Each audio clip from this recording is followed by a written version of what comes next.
선물은 참 좋은 거죠. 선물 싫어하는 사람 본 적이 없는데 사실 저는 선물이라는 단어를 별로 좋아하지 않습니다. 저한테 선물이라며 어느 날 뚝 떨어진 존재가 지금까지도 저를 죽도록 괴롭히는 까닭이죠. 그 선물은 바로 남동생입니다. 제가 12살 되었을 때 부모님이 어느 날 너무나 행복한 얼굴로 저한테 이렇게 말씀을 하셨습니다. 우리 아들이 행복해야 할 정말 좋은 선물이 있어. 엄마 아빠가 오랫동안 고민한 선물이야. 그 말에 사실 처음에는 좀 설렜어요. 사실 은근히 휴대용 축구 골대가 포함된 작은 축구장 세트가 가지고 싶다고 몇 개월 전부터 은근슬쩍 노래를 하던 참이었거든요. 혹 그걸 주시려나 싶어 설레기까지 했습니다. 그리고 그 나이의 아이가 선물을 싫어할 리가 없잖아요. 그런데 제 눈앞에 엄마 아빠가 선물이라고 내민 것은 제가 상상했던 로버트나 멋진 옷, 가방, 신발, 휴대용 축구 골대 이런 게 아니었습니다. 제 눈앞에는 꼬물거리는 갓난아이가 누워 있었죠.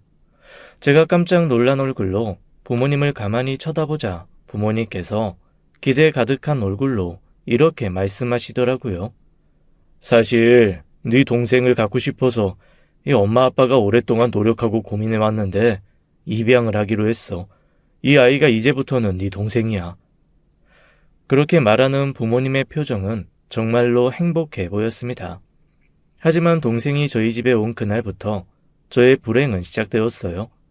어렸을 땐 몰랐는데 크면서 동생에게는 다양한 문제가 발견되었습니다.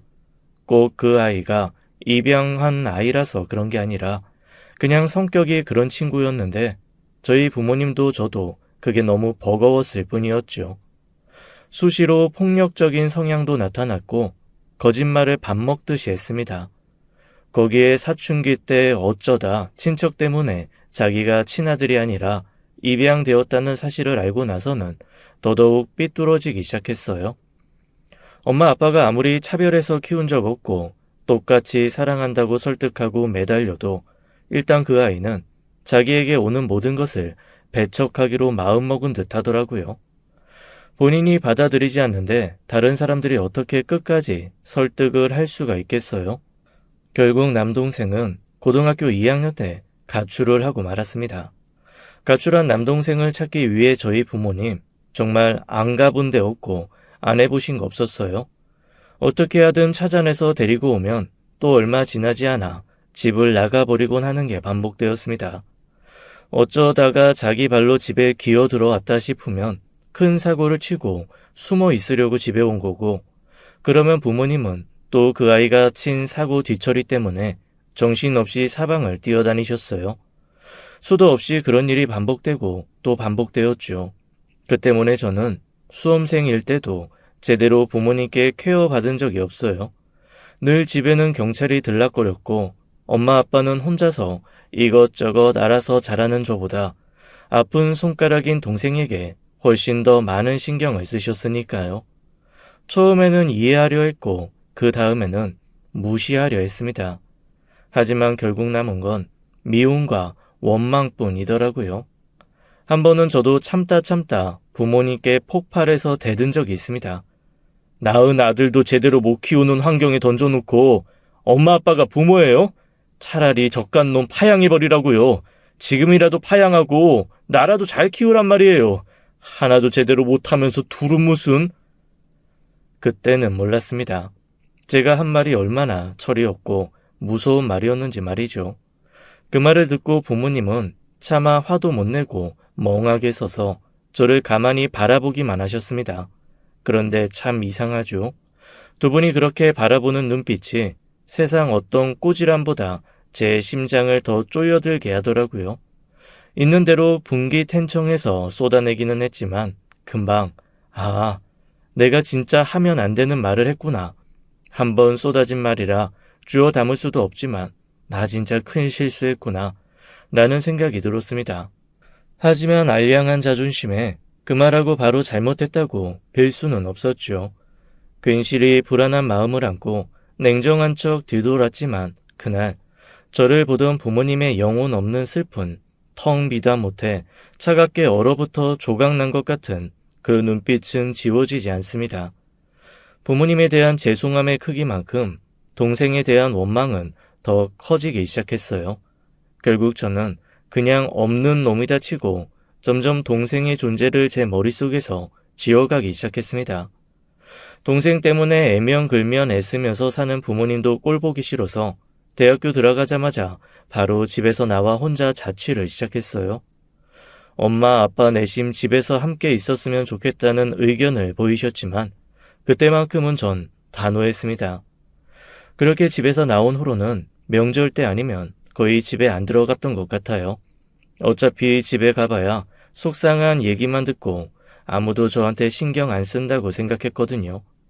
그렇게 부모님 두 분이 차례대로 돌아가실 때까지 저는 동생과 부모님 모두에게 거리를 두고 지냈습니다. 그런데 그런 동생과 제가 그래도 조금 화해를 하는 계기가 있었어요. 바로 엄마 장례식이었습니다. 저는 솔직히 동생 전화번호도 몰라서 연락도 못했거든요. 그런데 어떻게 제 친구 중에 누구와 연관이 좀 있었는지 장례 이튿날 허망한 얼굴로 헐레벌떡 뛰어왔더라고요.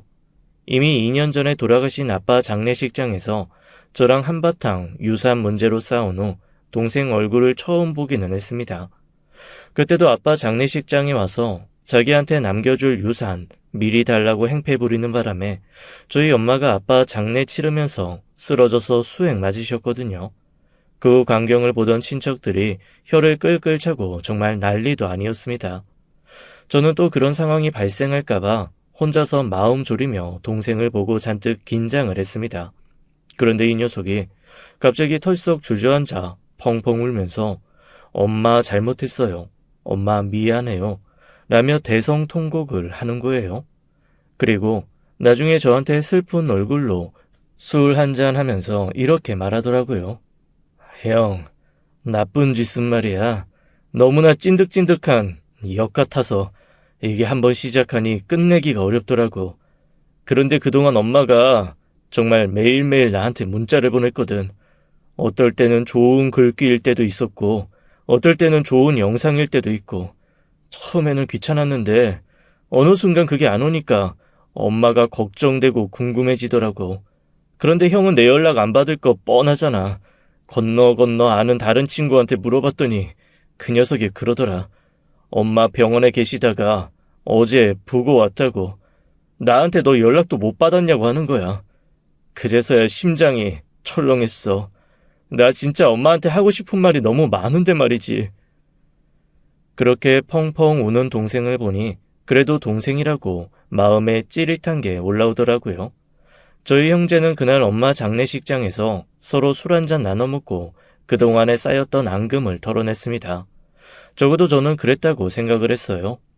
그 이후에도 동생이 아주 마음을 확실하게 잡은 건 아니었습니다. 솔직히 말하면 잡았는지 안 잡았는지도 잘 모르겠어요. 그렇게 장례식 치르고 부조금 들어온 거 딱 절반 나눠 갖고 나서는 다시 잠적하듯 연락을 끊어버렸거든요. 그럼 그렇지. 그놈 자식 부조금 탐나서 왔구나 싶다가도 또 울면서 엄마 앞에 엎드려 있던 모습을 보면 그것만은 또 아닌 것 같기도 했죠. 저도 이래저래 생각하기 복잡해서 더 이상 생각하는 걸 그만뒀습니다. 그리고 무엇보다 동생에 대해 생각을 그만두게 된 가장 큰 계기 중 하나는 제 아내 때문이었어요. 아내는 세상에서 제 동생이 제일 싫다고 정말 너무 끔찍하다고 얘기할 정도로 동생을 싫어했습니다. 아마 처음에 동생과 인사를 했던 그때 동생이 말을 좀 본때 없이 했는 게 그게 성희롱처럼 느껴졌대요. 아내 성격이 조금 외골수 같은 부분이 있거든요. 자기가 한번 이거다 하고 생각이 고정되면 여간에서는 그 생각이 바뀌는 법이 없습니다. 좋게 말하면 강단 있게 밀어붙이는 힘이 있는 거고 나쁘게 말하면 영 융통성이 없는 그런 성격인 거죠. 그 성격을 제 남동생이 아주 제대로 건드렸고 완벽히 눈밖에 난 상황인 겁니다. 어쨌거나 살면서 별로 볼 일 없었으니 신경 쓰지 않다가 새삼스레 동생이 나타나서 저한테 형령하는 게 아내로서는 영 꼴보기 싫었던 모양이에요. 장례 끝나고 얼마 뒤에 저한테 아주 진지한 얼굴로 이렇게 말하더라고요. 당신 지금 와서 새삼스레 형제가 노예니 뭐니 그런 거 챙길 생각 꿈에도 하지 마. 나 그 꼴은 절대 못 보겠어. 그게 무슨 소리야. 아니 나도 그럴 생각 없어. 그리고 그놈 봐. 지금 연락도 안 하고 또 남남처럼 지내잖아. 걔가 나한테 먼저 연락할 일도 없고 그렇다고 내가 먼저 걔한테 연락할 일도 없고 괜히 있지도 않은 일 가지고 미리 지레짐작하고 걱정하고 그러지 마. 당신 그거 다 몸에 나쁜 기운 주고 병 만들어. 응? 안 그래도 내가 당신 주변 환경 때문에 없던 병도 생길 판이야. 아유, 세상에 형제 없는 거 하나 깔끔해가지고 그거 하나 기분 좋다 했더니 어디서 저런 진상이. 그렇게 사소한 걱정이 몸에 병 만든다는 말. 사실 그때까지만 해도 저는 그냥 빈말로 했던 말이었습니다. 그 말이 씨가 될 줄 그땐 정말 몰랐던 거죠. 그로부터 몇 달 뒤 아내는 갑자기 구토를 하며 쓰러졌고 병원에서 말기암 진단을 받았습니다.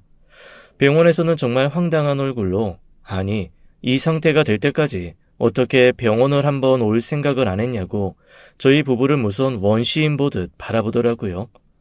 이 정도 진행이 됐으면 밥 먹는 것도 영 불편했을 거고 어쨌거나 일상생활도 원활하지 않았을 텐데 어떻게 이 상황이 될 때까지 병원은 안 올 수가 있냐는 거였습니다. 아무리 좋게 봐줘도 의사가 저희를 보는 얼굴은 진짜 한심에 한심을 더한 어이없는 표정이었습니다. 그런데 이게 좀 억울한 게 원래 아내가 연애할 때부터 사람이 예민하고 약간 신경질적인 부분이 많았거든요. 하다못해 신혼 초에는 윗집에서 발소리만 좀 크게 나기라도 한 날이면 그날 먹은 것을 다 토하고 소화를 못 시켜서 알아눕곤 했습니다. 사실 이것도 몇 번 경험으로 알았어요. 멀쩡하게 밥 잘 먹고 알러지도 없는데 이상하게 불편해하면서 다 토하는 거죠. 제가 아주 작정하고 일주일 휴가 내놓 아내와 붙어 있으면서 그제야 파악을 했습니다. 꼭 무슨 불침번 서는 토끼처럼 윗집에서 뭔가 드륵, 쿵쿵, 탕탕 소리가 날 때마다 눈을 동그랗게 뜨고 벌떡 몸을 일으켜 긴장을 하더라고요. 그리고는 어김없이 그날 꼭 체해서 고생을 했습니다. 그래서 저희는 기껏 애써서 마련한 신혼집 아파트를 시세보다 싼 값에 처분하고 주변에 아무도 없는 횡댕그레한 전원주택으로 이사를 했을 정도예요. 이사 후 아내가 얹히거나 토하는 일은 싹 없어졌습니다. 대신 주변에 아무것도 없으니 어두워지면 좀 무서워해서 저는 자의반 타의반 칼퇴근하고 저녁 약속 없는 성실 그 자체 남편이 되고 말았죠. 나중에 장모님 얘기를 들어보니까 어렸을 때부터 예민함이 정말 심했다고 하더라고요. 오죽하면 장모님이 저한테 이렇게 말씀하실 정도였습니다. 아이고, 저 예민 덩어리 애물단지 잘 부탁하네. 나는 이제부터 조금 숨쉬고 살겠어. 집에서 김치 담그면 김치 냄새 난다고 난리. 그런데 밥 먹으면서 김치 안 주면 느끼한데 김치 안 준다고 난리. 내가 제 비위 맞추다가 아주 그냥 쫄딱 늙어 죽을 뻔했거든. 고마워. 이렇게 나타나줘서. 김서방, 중간에 포기하지 말고, 응? 끝까지, 정말 끝까지 잘 부탁하네. 그리고 힘내봐. 아이고, 나는 이제 못해. 농담이 절반은 섞여 있었겠지만 분명 그건 장모님의 진심이었습니다. 그 정도로 제 아내는 민감하고 까다로운 사람이었습니다. 그래서 사실 저희 집에서는 아내가 구토하는 거 정도는 뭐 또 어디서 신경 쓰는 일이 있었나 보다, 그냥 좀 속 시끄러운 일이 있었나 보다라고 아무렇지도 않게 생각하고 넘어가는 일상적인 일이었거든요. 그런데 그게 몸 안에서 오랜 시간 병이 자라 더 깊어졌다는 걸 몰랐던 겁니다. 아내는 단호한 성격만큼이나 세상도 단호하게 떠났습니다. 오랜 시간 투병하며 앓지 않은 건 다행스러운 일이었지만 미처 이별할 시간도 없이 진단받고 몇 주 되지 않아 후다닥 세상 소풍을 끝내고 가버렸습니다. 그나마 아내가 세상 떠나기 1년 전 홀로 남아 계셨던 장모님이 먼저 가신 것이 다행이라면 다행이랄까요. 평생 까다로운 딸 뒷바라지 하시다가 훌훌 털어내고 몇 년 자유롭게 사시다 가신 거니까요. 그리고 딸이 앞서 놓은 것도 보지 못하셨고요. 제 짐작이기는 하지만 자기 엄마 그렇게 떠나보내고 아내의 병이 갑자기 깊어진 것 같기도 합니다. 세상 떠나기 전 1년 동안 사실 제대로 먹고 자지 못했거든요. 하여튼 저는 아내도 그렇게 허망하게 떠나보내고 말았습니다. 불과 3년도 되지 않은 시간 동안 저희 부모님, 장모님의 아내까지 다 보내면서 슬퍼할 겨를도 없었습니다. 게다가 아내가 세상 떠나기 전 아주 저를 기함하게 만드는 일을 하나 훅 던져줬거든요. 그 일의 시작은 제가 아내랑 연애할 때로 거슬러 올라갑니다. 허유, 그때도 저를 달달 볶았던 사건이었는데 아니 무슨 기억력이 그렇게 좋고 뒤끝이 긴지 이 여자 죽기 전까지 그 사건을 들먹이며 저를 올가매더라고요. 그 사건이라는 게 어이없게도 제 첫사랑 얘기입니다. 아내와 만나기 전에 제가 몹시 안달복달 애명글면 따라다녔던 첫사랑이 있었습니다. 저보다 3살 위인 누나였는데 같은 동네에서 미술 학원을 함께 다니던 사람이었어요. 학생 때부터 그 누나한테 반해서 재능도 없는 미술 학원을 6년이나 다닐 정도였습니다. 그리고 나중에는 그 누나도 제 마음을 알고 저와 아주 잠깐 풋풋한 연애를 했죠. 뭔가 로맨틱하고 찐득한 연애가 아니라 그야말로 첫사랑 영화에서나 나올 것 같은 그런 몽글몽글한 다정한 연애였어요. 그런데 아내와 결혼하고 저희 집에 인사를 가던 어느 날 동네에서 그 누나를 마주한 겁니다. 그 누나와 반갑게 인사하며 서로 잠깐 눈빛을 주고받았는데 아내가 그거를 예민하게 캐치를 한 모양이에요. 저한테 누구냐고 싸늘하게 묻더라고요. 그래서 그냥 예전부터 알던 동네 누나다라고 대답을 했는데 아이고, 제 주책 맞은 남동생이 그 자리에서 완전 비웃는 목소리로 글쎄 이렇게 말을 해버린 겁니다. 아이고, 뭘 동네 누나야. 아는 누나기는. 형수, 저분이 우리 형의 모든 순정과 젊은 시절 애정과 사랑을 다 가져간 그런 여자입니다. 우리 형 인생의 마돈나. 이야, 우리 형 정말 순애보 영화 10편은 찍었을걸요, 저 누나 때문에. 그 순간 싸늘하게 변해 딱딱하게 굳어버린 아내의 얼굴을 저는 잊을 수가 없습니다. 사고 쳐놓고 남동생은 뭐가 그렇게 신났는지 비실비실 웃으면서 계속 얘기를 이어나가더라고요.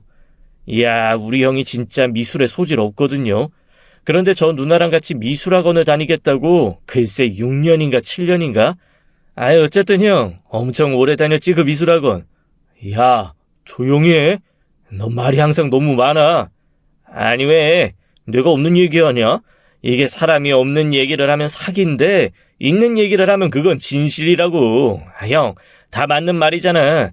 저 누나한테 반해가지고 정신 못 차리고 저 누나가 우리는 아무래도 안 될 것 같으니 그냥 아는 누나 동생으로 돌아가자고 했을 때 그 얘기 듣고 온 날 형 마시지도 못한 술 엄청 마셨잖아. 아이고, 파출소에서 형 쓰러져 있다고 데리러 오라고 그러고 그때가 형이 최초로 사고친 뭐 그런 날 아닌가? 동생의 끝없는 폭로에 진땀이 다 나더라고요. 사실 제 아내가 일반적인 성격의 여자였으면 저도 그냥 웃으면서 뭘 그렇게 옛날 얘기 길게 하냐고 퉁박 주고 농담처럼 넘어갔을 텐데 제 아내는 그런 성격이 아니거든요. 아니나 다를까 동생의 말을 듣고 제 아내가 눈물을 글썽글썽 하는 걸 보며 이거 정말 앞으로 살면서 수시로 이 일은 나를 괴롭히겠구나라는 느낌이 확 들었습니다.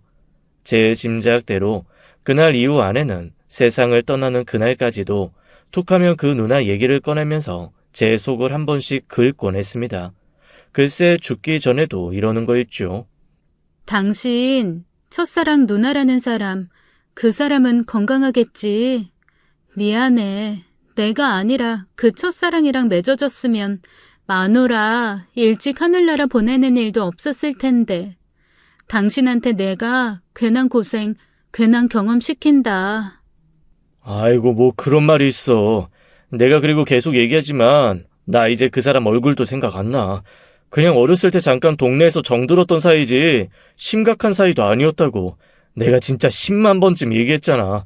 당신도 이제 마음 좀 풀고 마음 좀 넉넉하게 두고 편안하게 살아. 이 병이 마음이 불편하면 안 되는 병이야. 어?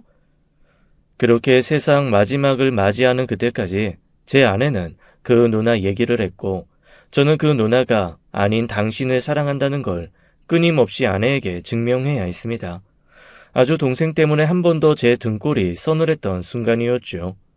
어쨌건 아내가 세상을 그렇게 떠난 후 저는 다시 한번 외롭게 남겨졌습니다. 비록 잔소리도 많고 예민하고 질투심도 심한 아내였지만 그래도 제 옆에서 이런저런 얘기같이 나누고 친구처럼 함께 해줬던 사람이 없어지니 몹시 외롭더라고요. 당최 뭐부터 어떻게 해야 될지도 모르겠고 일상을 어떻게 살아야 될지도 모르는 기묘한 상황에 봉착했습니다. 그렇게 세월이 지났습니다. 저희한텐 아이가 없었고 아내를 잃은 후엔 뭘 할 수 있는 게 없어서 일만 했더니 돈은 꽤 많이 벌리고 모았습니다. 갑자기 이런 생각이 들더라고요. 이렇게 모은 돈 다 쓰지도 못하고 죽으면 결국 동생 놈만 내 재산 다 갖고 가서 신나게 인생 살 텐데 갑자기 그게 너무 억울하다는 생각이 드는 거예요. 사실 죽은 후에 누가 뭘 어떻게 쓰는 건 상관없죠. 그런데 그 상황을 알면서도 제가 즐기지 않는 상황을 만드는 건 제 인생에 대한 유기 같은 생각이 드는 거예요. 지금이라도 조금 즐기면서 살아야겠다는 생각이 마치 계시처럼 제 가슴에 들어오더라고요. 그래서 한동안 연락도 끊고 소원하게 지냈던 동창들에게 조금씩 연락을 돌리기 시작했습니다. 다들 제가 부모 잃고 아내 잃고 그냥 첩거하듯 사니 서로 연락을 못하다가 제가 먼저 연락을 하니까 아주 반가워하면서 기꺼이 저를 맞이해 주더라고요. 그러면서 다들 하는 얘기가 안 그래도 제가 어렸 적에 살던 동네 재개발 확정되면서 그동안 연락 안 했던 사람들도 다 연락돼서 한번 만나기로 했다며 나오라는 거예요. 참 희한하게 아무리 오랜 시간 떨어져 있었어도 그렇게 옛날에 자라면서 알고 지냈던 사람 만나는 게 가장 편할 때가 있더라고요. 그 얘기를 듣자마자 갑자기 너무 그 옛 친구들이 그리워지는 거예요. 만날 날짜가 손꼽아 기다려지기까지 했습니다. 그리고 그렇게 나간 동네 모임에서 저는 아내가 그토록 죽는 날까지 경계했던 제 첫사랑을 30년 만에 만나게 되었습니다. 와, 멀리서도 한눈에 알아보겠더라고요. 그리고 단순히 첫사랑에 대한 아련한 기억 때문이 아니라 그 나이가 됐는데도 어쩌면 그렇게 곱고 예쁜지 보는 제가 다 당황스러울 정도였습니다. 조금도 늙거나 변하지 않고 세월을 고스란히 비껴간 듯한 모습이더라고요. 사실 저는 어떤 사람이 나타났을 때 주변의 모든 소리가 사라지고 천천히 슬로우 비디오처럼 광경이 바뀌는 건 그냥 영화에서 쓰는 효과인 줄 알았습니다. 그런데 실제로 그렇게 느껴지더라고요. 생생하게 기억납니다. 한참 맥주 따라 마시고 있는데 짤랑 문이 열리며 그 위에 달린 종이 울리더라고요. 부지불식간에 고개를 돌렸는데 그때부터는 모든 것이 느리게 흘렀습니다. 주변 소리가 순식간에 사라지고 그녀가 들어오더라고요. 어깨까지 오는 머리는 살짝 웨이브가 들어가 있고 마치 소녀처럼 반짝이가 달린 까만 머리띠로 앞머리를 싹 넘긴 모습이었습니다. 나이가 느껴지지 않게 날씬한 몸과 선명한 보라색의 투피스, 그리고 제법 굽이 있는 까만 구두까지 조금 창피하지만 잡지의 모델이 걸어나온 느낌이었습니다. 제가 멍한 얼굴로 가만히 바라보고 있으니 친구들이 피식피식 웃으면서 저한테 그러는 거예요. 야, 우리가 너 그런 표정 지을 줄 알았다. 딱 예상한 대로구만. 어째 너는 우리 예상을 조금도 벗어나질 않냐? 야, 저 누나 하나도 안 변했지? 그대로지? 우리도 지난번에 만나보고 진짜 깜짝 놀랐어. 야, 나이는 우리만 먹었더라. 저 누님은 변한 게 하나도 없어요. 사실 친구들이 뭐라고 떠드는지 귓속으로 흘러 들어왔다가 다시 흘러나가 버렸습니다. 하나도 머릿속에 남지 않더라고요. 그리고 멍했던 제 정신은 그 누나가 천사 같은 표정으로 제게 다가와 말을 거는 순간 다시 되돌아왔습니다. 세상에, 너무 오랜만이다. 그동안 여기저기에서 어떻게 살았는지에 대한 소문은 들었어. 한번 연락해보고 싶었는데 불편해할까봐 연락도 못했네. 미안해. 그래도 이렇게 지금이라도 만나서 너무 반갑고 좋다. 너 참 그대로다. 에이, 그대로는 무슨 완전 노인네 다 됐지. 누가 외모 말했어? 눈빛이 그대로라고. 다정하고 따뜻하고 꿈꾸는 것 같은 폭신한 눈빛. 그렇게 말하는 누나는 저를 순식간에 10대 후반, 20대 초반 그 시절로 데리고 갔습니다. 누나의 얘기를 듣고 친구들이 야유를 하며 짓궂게 놀리기 시작했지만 그런 것도 아무 상관이 없었습니다. 그날 저는 제가 그 자리에서 다른 친구들과 무슨 얘기를 했는지 전혀 기억이 나지 않아요. 그냥 그 누나와 나눴던 얘기, 그 누나와 같이 있었던 것만 기억이 납니다. 그리고 그 만남 이후로 저희는 소위 말해 제대로 썸을 타기 시작했습니다. 아니, 그냥 20대 때 그때로 돌아가서 다시 서로에게 좋은 감정을 가지게 되었다고나 할까요? 죽은 아내가 예상한 대로 된 것 같아 조금 미안하긴 했지만 기침과 사랑은 숨길 수가 없다고 하잖아요. 누나에 대한 마음을 제가 숨기지를 못하겠더라고요. 게다가 누나도 그 옛날과는 달리 저한테 몹시 적극적으로 다가오는 게 느껴졌습니다. 사실 예전에 만났을 때는 나이도 그렇고 상황도 그렇고 저한테 조금 튕기는 게 없잖아 느껴졌는데 지금은 그런 거 없이 엄청 적극적이더라고요. 본인 살아온 얘기도 제가 묻지도 않았는데 주절주절 털어놓기도 했습니다. 워낙 얼굴이 고와서 그렇게 크게 고생 안 할 줄 알았는데 엄청 고생했더라고요. 2번 이혼을 했는데 이혼할 때마다 아마 전 남편들이 몹시 괴롭혔던 모양이에요. 첫 번째 남편은 도박 중독이었어. 몰랐지 뭐. 그냥 돈 잘 버는 사업가인 줄 알았는데 알고 보니까 다 도박판에서 벌어온 돈 그대로 다시 도박판에 쏟아붓는 그런 남자더라고. 그래서 이혼했는데 결혼한 지 1년 만에 하는 이혼이어서 주변에 사실 말도 못하고 도둑 이혼하듯이 그렇게 몰래 이혼했어. 이혼하고 나서도 도박판에 있던 사람들이 얼마나 나를 찾아왔는지 몰라. 빚 갚으라고.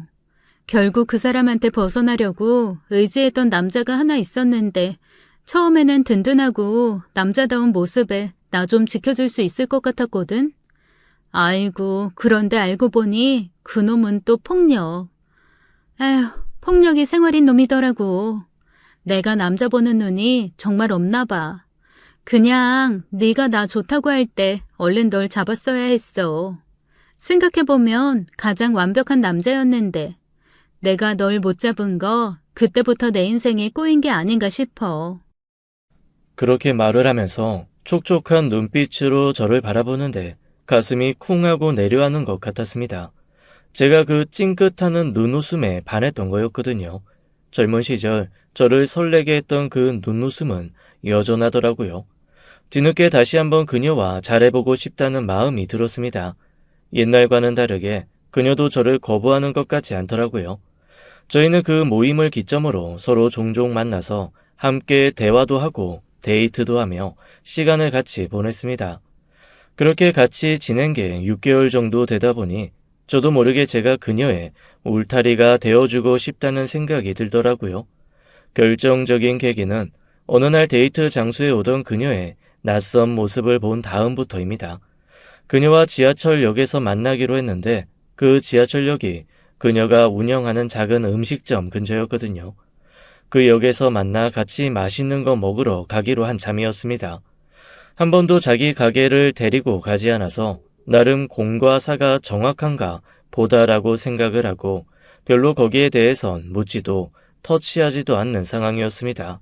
뭐 좀 서운하긴 하지만 남자친구라고 가게에 들락거리며 일하는 사람 보기에도 안 좋을 것 같기도 하고 괜히 가면 신경 쓰이기도 하니까 그냥 대충 고기 같은 거 파는 가벼운 음식점이라고만 들어서 그냥 그런가 보다 하고 말았죠. 그런데 제가 지하철역에 좀 일찍 도착하기는 했으니 꼭 가게까지 가려는 것보다는 그냥 근처에 가서 깜짝 놀래켜주면 어떨까라는 생각을 하게 됐습니다. 다 늙어서 하는 연애였지만 희한하게 연애를 하니 마음만은 20대 그때로 돌아가더라고요. 그래서 천천히 걸음을 옮기는데 저쪽에서 뭔가 시끌벅적한 소리가 들리는 겁니다. 우당탕탕 쿵탕 소리도 나고 뭔가 비명 같은 것도 살짝 들리는데 뭐라고 소리를 지르는 게 딱 그녀 목소리인 거예요. 그래서 후다닥 달려간 그곳에서 저는 깜짝 놀랄 장면을 보고야 말았습니다. 술에 취한 남자 하나가 그녀의 머리채를 붙들고 주정을 하면서 깽판을 치고 있는 거예요. 아이씨, 술 좀 따라주는 게 그렇게 어렵냐? 뭘 그렇게 비싸게 굴어? 어차피 너도 혼잣몸으로 술집 파는 술집 여자면서 뭐가 잘나서 튕겨? 내가 술을 파는 거지 나를 파는 거야? 너 같은 거 손님으로 안 받아. 재수없게. 가게 열기도 전에 왜 와서 행패야? 안 꺼져? 경찰 불러? 그래, 불러. 손님 거부하는 싹퉁바가지 가게 확 망아버리게. 불러! 에이씨. 저는 그제야 그녀가 하는 가게가 가벼운 안주가 함께 나오는 이자카야 비슷한 가게라는 걸 알게 되었습니다. 소위 말해 술 장사였던 거죠. 제가 거기에 대해 뭔가 안 좋은 생각을 가지고 있는 것도 아니고 굳이 숨길 필요도 없는데 아무래도 그녀 입장에서는 혼자 지내면서 술집 한다고 말하기가 곤란했던 모양이더라고요. 그런데 그렇게 여자 혼자 가게 한다고 뭔가 손님들한테 홀대에 당하는 장면을 보고 나니까 살짝 피가 거꾸로 솟는 느낌이었습니다. 당장 달려나가 저놈의 멱살을 잡을까 아니면 뺨을 한 대 칠까 곰곰이 생각을 하는데 문득 그녀가 왜 저한테 그런 가게를 하고 있다는 사실을 말을 하지 않았을까에 대한 근본적인 생각이 떠올랐습니다.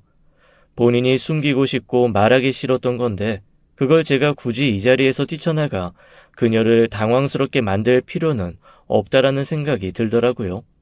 정말 피가 거꾸로 솟았지만 마음을 꾹 내려 참고 멀리서 지켜봤습니다.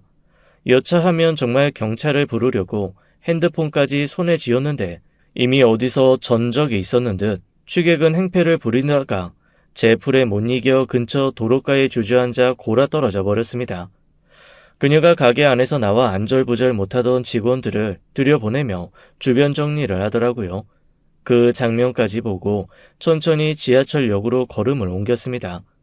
얼마 지나지 않아 그녀에게 연락이 오더라고요. 가게에 조금 급한 일이 생겨서 한 20분 정도 늦을 것 같다고 말이죠. 저는 괜찮으니 천천히 오라고 얘기하고 지하철역에 가만히 앉아 곰곰 생각을 했습니다. 어차피 그녀도 저도 이제 더 이상 누구 다른 사람 만날 나이도 아니고 서로가 서로에게 좋은 마음 가지고 있는 것도 확실하니 이쯤에서 그냥 살림을 합치던가 같이 살자는 얘기를 해야 되겠다라는 마음을 굳혔죠. 다다다 달려오는 그녀는 급하게 머리도 다시 묶고 뭔가 화장도 다시 한 듯 조금 상기된 얼굴이었습니다. 당장은 아무 말도 하지 않았어요. 대신 그날 헤어지면서 이렇게 얘기했습니다. 우리 그냥 같이 하는 게 어때? 같이 하다니 그게 무슨 얘기야? 아니 이제 서로 내외하고 그럴 것도 없고 당신도 나 좋아하고 나도 당신 좋아하고 서로 피할 거 없잖아. 그냥 더 나이 들기 전에 같이 살면 어떨까 싶어서 그러지. 그러자 그녀의 얼굴이 뻘겋게 달아오르더라고요. 그리고는 갑자기 저를 꼭 끌어안고 펑펑 울기 시작하는 겁니다. 고마워. 그렇게 말해줘서 너무 고마워. 사실 만난 지 얼마 안 되면서부터 내가 먼저 그렇게 하자고 얘기하고 싶었어. 그런데 내가 너무 가진 것도 없고 당신한테 미안하기도 하고 볼 면목도 없어서 말 못하고 있었거든. 먼저 그렇게 얘기해줘서 너무 고마워. 내 든든한 울타리가 되어줄 거지? 그 얘기를 딱 듣는데 뭐랄까 갑자기 평생 느껴보지 못한 어떤 남자로서의 자존심이 불끈 솟아오르는 게 느껴졌습니다. 든든한 울타리가 되어줄 거냐는 그 말 한마디에 가슴이 두근두근 벅차오르면서 저는 그녀에게 그날 제 카드를 한 장 줬습니다. 사실 얼마 전부터 생각하고 있었던 거였습니다. 항상 만나면서 보면 카드 한 장 없이 현금 들고 다니면서 소박하게 돈을 쓰더라고요. 물론 밥은 제가 사고 한 번씩 차를 사는 정도이기는 했지만 낡은 지갑에서 동전과 지폐 꺼내 지불하는 걸 보며 경제 사정을 어림짐작하고 있었거든요. 자, 여기 울타리가 주는 첫 번째 든든함이야. 당신이 허투루 돈 쓰는 사람 아니라는 거 알아서 주는 거야. 이거 가지고 있다가 급하거나 꼭 써야 할 때 있으면 그때 당신 하고 싶은 거 해. 그러자 그녀가 정말 눈물을 흘리며 고마워하더라고요. 하지만 그 이후로 몇 달이 지나도록 그녀는 제 카드를 정말 허투루 쓰는 법이 없었습니다. 제가 진짜 너무 귀여웠던 게 카드 주고 일주일 정도 지났을 때였나 띠링하고 카드를 썼다는 알람이 울리는 거예요. 제가 카드를 주고 나서 처음 울리는 알람이었습니다. 편의점에서 5,000원도 안 되게 썼더라고요. 그 다음에도 몇 번 알림이 울려서 보면 편의점, 슈퍼에서 꼭 10,000원이 안 되게 쓰고 다니는 것 같았습니다. 너무 귀엽더라고요. 제 주변에 보면 뒤늦게 만난 여자가 카드 가지고 나가 백화점에서 미친 듯이 쇼핑하고 다니고 이상한 거 사가지고 속 뒤집는 사람이 한둘이 아니던데 말이죠. 너무 귀엽고 사랑스러운 거 있죠. 그래서 제가 한 번은 진짜 배를 잡고 웃으며 그녀에게 물어봤습니다. 아니, 편의점이랑 슈퍼에서 뭘 그렇게 사? 그런데 그녀가 살짝 당황한 목소리로 얼버무리더라고요. 아, 그냥 뭐 자잘자잘한 군것질이지 뭐. 아니 그냥 갑자기 핫바가 먹고 싶은데 손에 잡히는 카드가 그거밖에 없잖아. 에이, 그거 샀다고 뭐라 그러는 거 아니야. 귀여워서 그러지. 우리 나이에 핫바라니. 그리고 그런 걸로 식사 때우고 그러는 거 아니지? 좋은 식당 가서 든든한 거 먹어. 그러라고 준 거야, 어? 알지. 고마워. 그렇게 할게. 고마워. 내가 얼마나 고마워하는지 알지? 그 이후에도 한두 번 제가 준 카드는 동네 편의점에서 종종 사용되었습니다. 은근히 군것질 좋아하네 라는 생각을 하다가 문득 저랑 같이 있을 때는 밥도 새 모이만큼 먹고 군것질은 전혀 안 한다는 게 떠오르더라고요. 제가 뭔가 권할 때마다 늘 먹으면 그만큼 움직여서 빼야 하는데 그게 더 귀찮다고 거절했거든요. 어디 여행을 가서도 저는 여자친구와 맥주 한잔 하고 싶은데 그때마다 그녀는 가게에서 맨날 술을 보는데 이런 데 나와서까지 먹는 건 지긋지긋하다고 입에도 대지 않습니다. 그런데 그렇게 혼자 있을 때는 꼬박꼬박 군것질 거리를 사는 걸 보면 뭐랄까 이 사람이 나랑만 술을 먹기 싫어하나? 라는 생각이 들 정도였어요. 그리고 더 웃긴 건 뭔가 품목이 좀 늘어나게 산 후에는 바로 취소를 하고 다른 카드로 바꾸는 듯한 느낌이 드는 겁니다. 제 카드로 안 사는 거죠. 처음에는 그냥 남자친구 카드 함부로 안 쓰는 그런 성격인 건가 보다라고 생각을 했는데 이거는 제가 뭔가 마음에 이미 의심이 한번 들어와서 그런지 뭔가 사는 걸 숨기고 싶은 건가라는 생각이 들기 시작했습니다. 그리고 저의 그런 생각을 결정적으로 불을 지핀 건 여자친구의 변한 태도였어요. 어느 순간부터 자꾸 저한테 살림 합치기 전에 일단 서류부터 합치자는 얘기를 하더라고요. 그런데 저는 마지막까지 좀 고민을 하고 있는 게 죽은 아내에 대한 미안함입니다.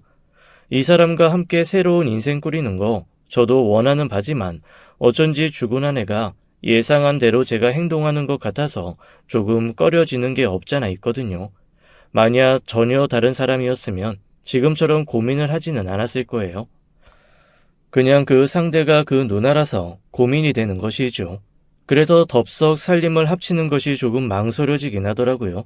그런데 그녀가 저와 같이 있는 시간은 점점 더 줄이면서 자꾸만 서류부터 합치자고 조르니 그것도 또 저한테는 좀 불편한 요소 중에 하나였습니다. 그리고 그녀가 대체 왜 그렇게 저한테 서류부터 합치자고 졸랐는지를 알게 되는 사건이 하나 생겼습니다. 지금도 그때 일을 생각하면 다리가 벌벌 떨려요. 끝까지 자기 가게로는 저를 초대하지 않는 그녀 때문에 저는 사실 그녀 가게는 멀리서 한번 본 게 다였습니다. 그 이후에도 굳이 찾아가지는 않았죠. 그런데 제가 좀 급하게 그 사람을 만나야 될 일이 있었습니다. 뭘 좀 사야 되는데 한도가 조금 모자라서 그 사람한테 빌려줬던 카드를 제가 급하게 받아야 되는 상황이었거든요.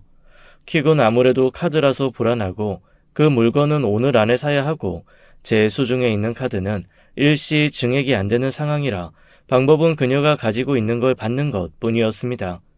그래서 이런 경우에까지 뭐라고 하진 않겠지 싶어 부랴부랴 그녀의 가게로 찾아갔는데 그 앞에서 저는 정말 깜짝 놀랄 만한 사람을 만나고 말았습니다.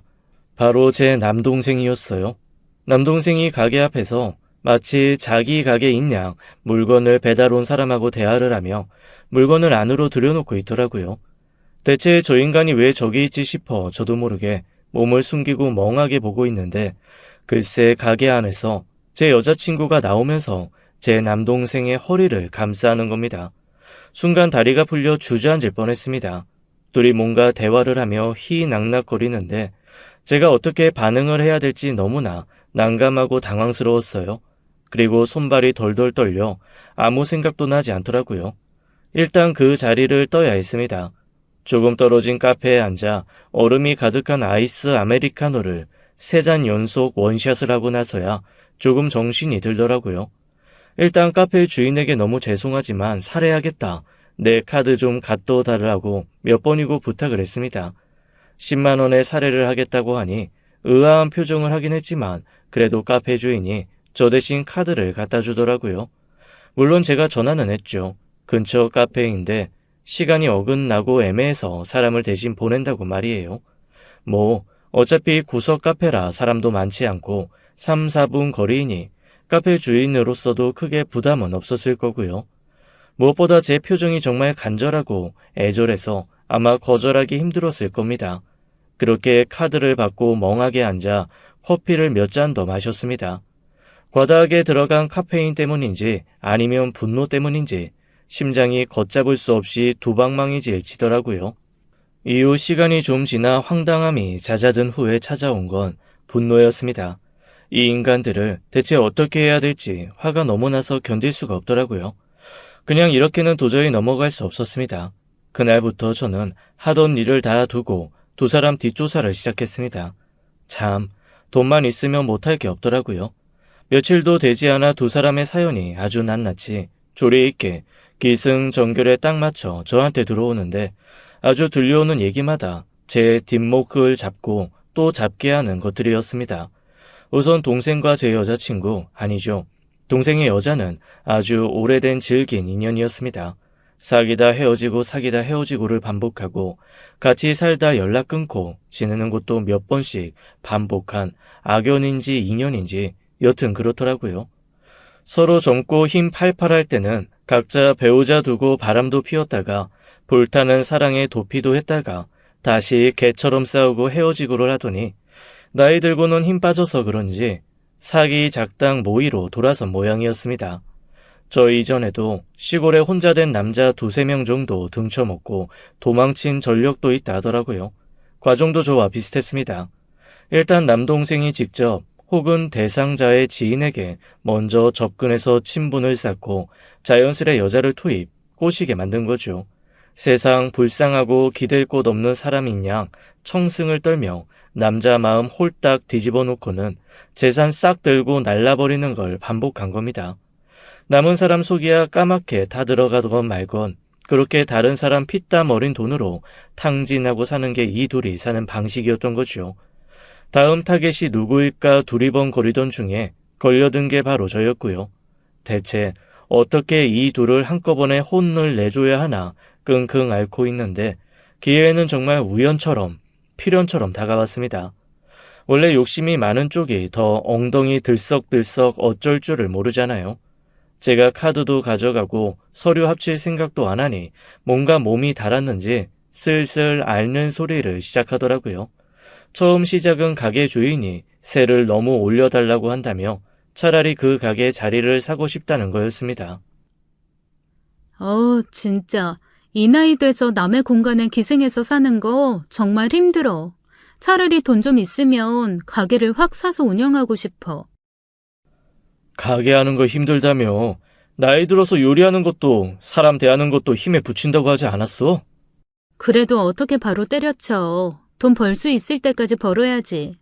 몇 천만 있으면 가게 인수할 수 있을 것 같은데. 가게 자리가 얼마길래 몇 천이면 인수를 해? 나도 여기저기서 끌어오고 지금 들어가 있는 돈도 있고 그러니까 한 5, 6천만 있으면. 그런데 저 사실 왜 이 얘기를 저한테 하는지 이미 알고 있었습니다. 제가 돈 주고 일 시킨 사람들이 그 분야 일하는 사람들답지 않게 성실해서 진짜 많은 걸 알려줬거든요. 이미 가게 보증금도 야금야금 빼서 가게는 날탕이 되었고 월세도 밀려서 오히려 가게 빼면서 돈을 몇백 주고 나와야 하는 상황이더라고요. 제가 5천이건 6천이건 해준다고 하면 바로 그 돈 들고 또 어디론가 튈 생각으로 한 말이겠죠. 옳았구나 싶었습니다. 그러면 마련할 수 있는 데까지 마련하고 모자란 금액 말해. 내가 도와줄 수 있으면 그렇게 할게. 그 얘기를 듣자 또 그녀의 눈이 반짝반짝 하더라고요. 아주 욕심이 드글드글한 모습이었습니다. 그런데 저 그녀한테 동원할 만한 돈 없다는 거 너무 잘 알고 있거든요. 그리고 가게를 그렇게 완전히 운영하게 되면 누구 하나 사람 들여서 같이 하면 좋을 것 같은데. 나도 그러면 좋지. 혼자서는 힘들고. 구해볼게. 저기 혹시 내 남동생 기억나? 제가 남동생 얘기를 꺼내자마자 그녀의 눈이 조금 흔들리기 시작했습니다. 그리고 저는 빤히 바라보더라고요. 혹시 관계가 들킨 건가 싶은 거겠죠. 저는 시침 뚝 따고 모르는 척 말을 이어나갔습니다. 나랑 막 사이가 좋고 그런 건 아닌데 그 녀석이 영 자리 못 잡고 아직도 여기저기 기웃기웃하는 것 같아. 그래서 그 가게 그냥 그 녀석한테 운영하라고 하면 어떨까 싶어서.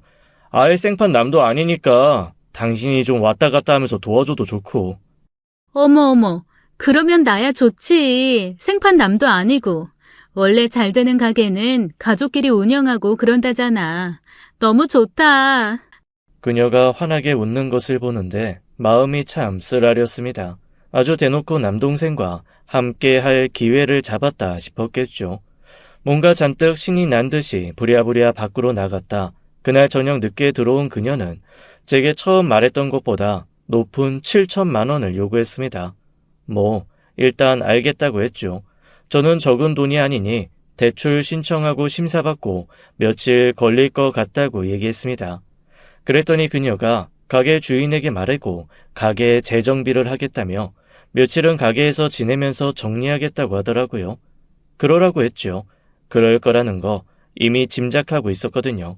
아마 텅 비어버린 빈 껍데기 가게를 아지트 삼아 남동생과 어디로 도피할지, 제게 돈 받고 어디로 튈지 구상을 해야 하지 않겠어요?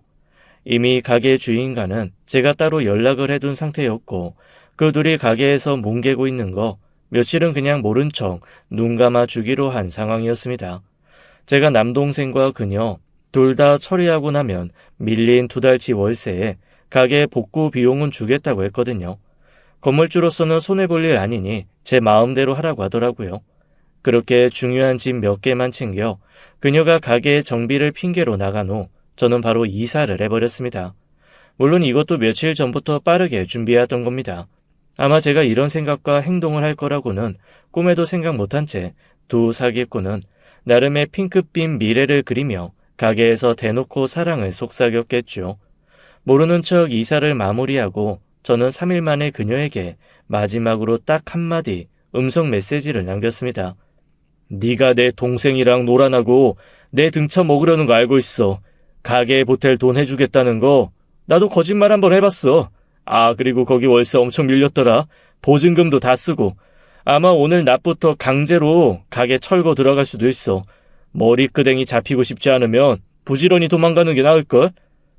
제가 메시지를 보내고 몇 분 뒤 제 전화는 불이 나기 시작했어요. 하지만 이미 그때는 제가 다른 번호를 개통하고 기존 번호는 해지하려고 막 서류에 사인을 하던 참이었거든요. 어차피 지속적으로 연락하는 사람은 몇 없고 이제라도 예전의 저와는 다른 삶을 살려면 일단 옛 것을 끊어내는 게 먼저였으니까요. 그렇게 저는 그 두 사람을 제 인생에서 끊어냈습니다. 시원섭섭하다는 표현이 딱 어울릴 것 같더라고요. 정말 시원하기도 하고 한편으로는 예뻤던 과거에 기억을 삭제해야 하는 것과 제 부모님의 공이 가득 들어갔던 한 사람에 대한 완벽한 포기가 주는 서운함이 공존했던 거죠. 그럼에도 불구하고 두 사람의 손을 모두 놓은 저는 무엇보다 자유롭습니다. 몇 달 뒤에 바람결에 흘려 들어온 소식에 의하면 그 둘은 지독하게 싸우면서도 얽혀 있는 것들이 많아 헤어지지 못하고 있다 하더라고요. 죽이 잘 맞는 사기꾼 커플에서 서로가 원수로 변한 사이가 된 거죠. 가난과 압박이 치고 들어오니 당연히 사랑은 도망을 갔겠죠. 아, 동생이 도박판에서 돈 빌린 사채업자가 저를 한번 찾아와 협박 비슷한 걸 한 적 있습니다. 하지만 그때도 저는 담담하게 아무것도 모르는 상황이고 연대 보증도 선 적 없다고 동생 돈은 알아서 동생에게 받으시라고 했죠. 살짝 동생이 다쳐도 되냐고 협박 비슷한 거 하길래 마음대로 하라고 담담히 말했더니 뭔가 노선이 잘못 탔다고 생각했는지 다시는 연락을 안 하더라고요.